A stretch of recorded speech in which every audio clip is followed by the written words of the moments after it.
महाराष्ट्र की राजनीति में एक बार फिर से सन्नाटा खिंच गया है। लेकिन ये सन्नाटा किसी शांति का नहीं बल्कि एक बड़े सियासी तूफान की आहट जैसा है। नमस्कार, मैं हूं रितु, आप देख रहे हैं एनडीटीवी इंडिया। सवाल ये है कि क्या महाविकास आघाड़ी का जहाज अब डूबने वाला है?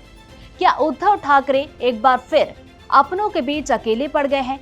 ये सवाल इसलिए उठ रहे हैं क्योंकि बुधवार की शाम मुंबई में जो कुछ हुआ उसने महाराष्ट्र के सियासी गलियारों में खलबली मचा दी है।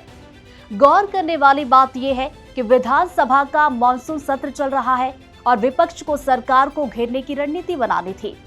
महाविकास आघाड़ी के विधायकों की एक बेहद अहम बैठक बुलाई गई थी। उम्मीद थी कि तीनों पार्टियों के बड़े नेता और विधायक एक छत के नीचे आकर अपनी एकजुटता का संदेश देंगे। लेकिन जब मीटिंग शुरू हुई तो वहां का नजारा कुछ और ही था। गठबंधन के कुल 60 विधायकों में से सिर्फ 37 विधायक ही वहां पर मौजूद थे, यानी 23 विधायक इस बड़ी बैठक से नदारद रहे।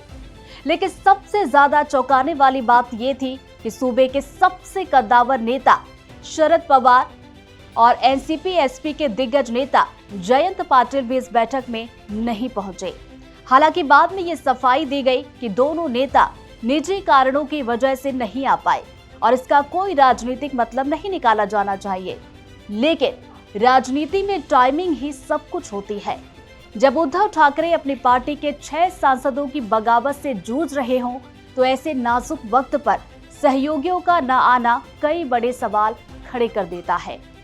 बैठक के दौरान उद्धव ठाकरे के चेहरे पर वो तनाव साफ देखा जा सकता था। उन्होंने बेहद भावुक और कड़े लहजे में अपनी बात रखी। उद्धव ने सीधे सीधे गठबंधन की एकता पर ही सवाल उठा दिया। उन्होंने पूछा, हम हर मंच से कहते हैं कि हम साथ हैं, लेकिन क्या वाकई हम साथ हैं? क्या हम सदन के अंदर एक मजबूत विपक्ष की तरह एकजुट होकर मुद्दे उठाते हैं? ये सवाल सिर्फ एक सवाल नहीं था बल्कि उन सहयोगियों के लिए एक चेतावनी थी जो शायद अब अलग राह तलाश रहे हैं। इसके बाद अपने 6 सांसदों की बगावत पर बात करते हुए उद्धव ठाकरे का दर्द साफ झलक रहा था। उन्होंने कहा कि जो लोग पार्टी छोड़कर चले गए हैं, अब हमें उन पर चर्चा करके अपना समय बर्बाद नहीं करना चाहिए। हमारा पूरा फोकस उन लोगों पर होना चाहिए जो आज भी हमारे साथ मजबूती से खड़े हैं। उद्धव ने साफ किया कि अगर महाराष्ट्र में महाविकास आघाड़ी कोई बड़ी ताकत बने रहना है तो हमें आपस में तालमेल को, कोऑर्डिनेशन को और बेहतर करना होगा। उद्धव का ये बयान उनकी हताशा और आने वाले चुनाव की चिंता को दिखाता है।